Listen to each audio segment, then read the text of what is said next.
Welcome back, everyone. We have new updates from the conflict between Israel and Iran. It is not over yet.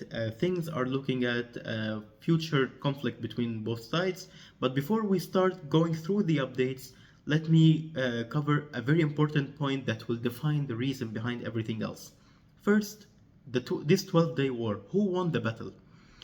If I say battle, I'm not saying war, I'm saying battle because the initial attack initiated by Israel was targeting the Iranian nuclear capabilities, meaning scientists, tools, facilities, and nuclear materials, in which none of them were taken out fully to the extent that it bans the progress of that program.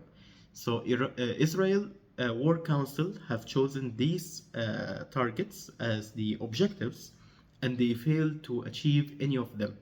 In the meantime, since Iran was the one in the state of self-defense, they proven to have taken the upper hand in the first battle, so hence the victory goes to Iran on that.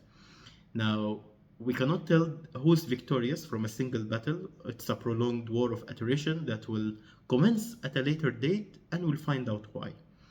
The first important update, which is the most recent as well, Iran have stopped its collaboration with the IAEA, which still opens door to future conflict. We could be seeing the Iraqi scenario happening all over again, when the United States and the allies uh, declared war on Iraq on the assumption of weapons of mass destruction being there. Now, on the other hand, we could see similar scenario against Iran. In other chronological order after the ceasefire took effect, Iran and Israel have been changing diplomatic channels on the assumption of condemning each other on who was mistaken, and of course Israel and United States are saying if Iran does not forsake its nuclear dream, they will be forced to take more stronger countermeasures. So they are hinting at further military activity against Iran, which is for sure to come later. In the meantime, Wall Street Journal and New York Times have intercepted calls between top Iranian officials. These are back channel sources for both. It confirms that the damage done to the Iranian facilities is not that severe and would not halt the nuclear program for long. This was also confirmed by Rafael Grossi, the general manager for the IAEA. And this, of course, is in is in contradiction with what Donald Trump and Israel stories present. They say they have obliterated the nuclear facilities and the nuclear program of Iran, but Wall Street Journal, New York Times, Israel Times, and of course the general manager of the IAEA all falsify this information. Even some military officials from the Pentagon itself leaked documents and leaked sources that prove that the nuclear program of Iran is still ongoing. So Iran does have other facilities that are hidden and far away from the reach of Air Force, and this was confirmed by one of the statements of Bill Clinton in one of his interviews with CNN. It's a famous interview. You can visit it on YouTube. I will try to provide the link for that. On other hand, it is proven that both sides hint at further military operation.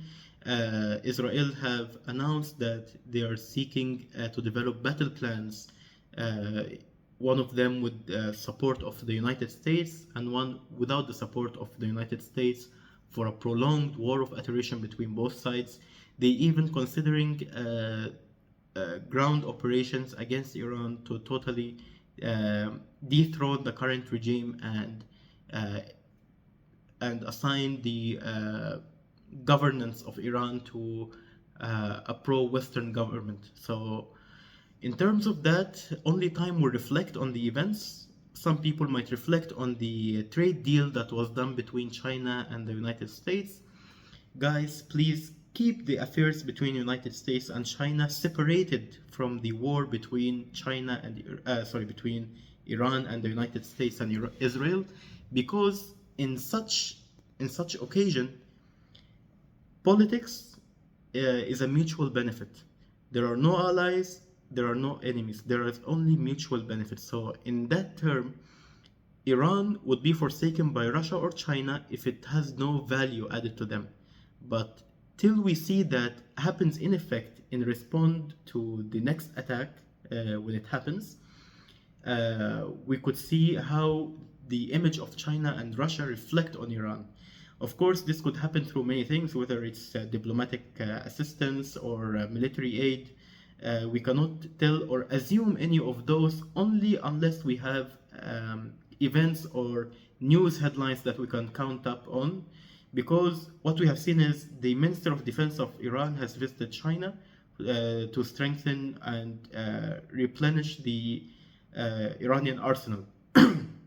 In the meantime, Israel is doing the same by replenishing their depleted ammunition, which was stretched thin on a span of 2 years' war. Of course, such munition cannot, they are fired faster than they are made. So Israel possibly was about to seek the help of the United States because they are lacking on ammunition and firepower. So in that term, we can see that both sides were almost out of options in that first battle. Iran had enough weapons. In the meantime, Israel was about to reach a critical point. Once both replenish their strength, we might see a primitive strike from either side depending on the severity of the situation, but more hints are throwing towards Israel and the United States that it's hinting that they will be the ones to give the primitive strike depending on whether Iran forsake their nuclear program or not. So these are the major updates till this moment. We could see further alliances changes in the Middle East happening in terms of the struggle between the Eastern and Western blocs. So I will keep you posted on the updates. I'm taking this from military point of view. So unless there is something that indicates a possible effect on the battle outcome between Iran and Israel takes effect, I will share it as soon as possible and let's discuss this further. Now, in terms of land invasion against Iran from Israel, this is a very highly debatable point because the geographical terrain of Iran is very unique. It is a nightmare for any ground mobilization. So this will deserve its own episode, so we'll go through it on a later date in another episode. I'll keep you updated on all new headlines. Thank you.